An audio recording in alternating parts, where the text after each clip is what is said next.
We'll start just by talking about the origins of Seattle Solidarity Network, and then we'll move on to describing what the group's about and how it works and what its advantages are and why we think you should start a similar kind of group in your own. So, Seattle Solidarity Network is a relatively small and new group. It started about 2 years ago with about 4 people who are members of Seattle IWW. And Seattle IWW wasn't all that active. We have one organised shop, office workers at Madison Market, which is a organic supermarket. But we did lack the strength to start any kind of organised drive. And we were looking for something we could do which would be practical and relevant to normal people in Seattle. And so we came from a range of backgrounds. I was involved in the anti-war movement in England and in some anti-GA stuff in Europe. Other people in England had experience as labour organisers. And some people had also been involved in small action. They had done a small action in Chicago against a restaurant employer who had hired a friend of theirs to work for one day and then just told them to go away at the end of that day. So they just worked for one day and weren't paid because it was a training day or something. So they, with a few friends, went to the restaurant and made the restaurant pay for one day of work. And from those kind of ideas, and from similar ideas called direct action casework, which a group called OCAP, which is Ontario Coalition Against Poverty, were inspired somewhat by their ideas, which is using direct action in small place again. One of those slides. From those kind of ideas, we decided to set up a group, and we started just by sticking up posters similar to these ones here. We just made a bunch of posters like these ones, just asking people if they had us to advertise our existence, and we're hoping to get contacts from that, hoping to get calls from that, and from them we would work out what to do.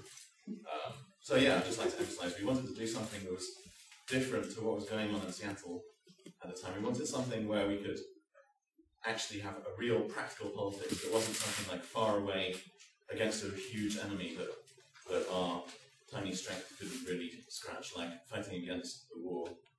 Some people have been involved in that for a long time, but we were kind of dissatisfied with the results. For example, I was in a march of 1.5 million people in 2003 in London, and despite the huge size of the march, it really didn't affect the UK's policy towards the Iraq war at all. So we were looking for something more practical and local and smaller scale that we could actually perhaps win. Well, Seattle Solidarity Network, or as we can call it for short, SeaSol, is, at least according to our website, a volunteer network of working people who defend our rights through collective action and mutual support. What that means in practice is that we create a sustained series of actions targeting a boss or landlord that are designed to hurt them and keep the hurt on until they give in to some specific beef that a worker or a tenant has with them. In other words, we work to create a series of actions designed to make it easier or cheaper for the boss or landlord to give in than to not give in. And throughout this, we'll tell you a few stories of the various fights that we've been involved with to keep it concrete here. So one story here is, that's the last one. So in lieu of audio-visual materials, I have here some of these laminated things. I'll tell you first the story of our fight with Pita Pit in the University District of Seattle. John, not this John, a different John, was a bicycle delivery guy for Pita Pit, which is a sandwich shop, basically, in the summer of 2008, so last summer. And this Pita Pit withheld nearly 20% of John's pay for taxes, they said. And then when tax time came around, they said, no, you're a contractor, we didn't withhold any money. So they had basically given him nearly a 20% pay cut through this little mistake, or whatever you like to call it. And so John joined the Seattle Solidarity Network and asked for support. And so the form that took is, we started off with a demand delivery action. Sorry, I kind of had a battle with the laminator machine, so you may not be able to see it from here, but we'll pass them around, yeah. So, but let me show both sides first. So, demand delivery, where we get a bunch of people together and we go in and we deliver a letter to the boss saying, here's what you've done wrong, here's what you need to do to correct it, you have an X number of days, or we will take further action, and they can go to our website to learn what kind of further action that might be. So we deliver the demand, and then here's us all posing, trying to look mean outside the front after that demand delivery. So that gives you a sense of how many people were at that actually. So the boss didn't give in right away. Sometimes they do. This one didn't. And so our boycott action began.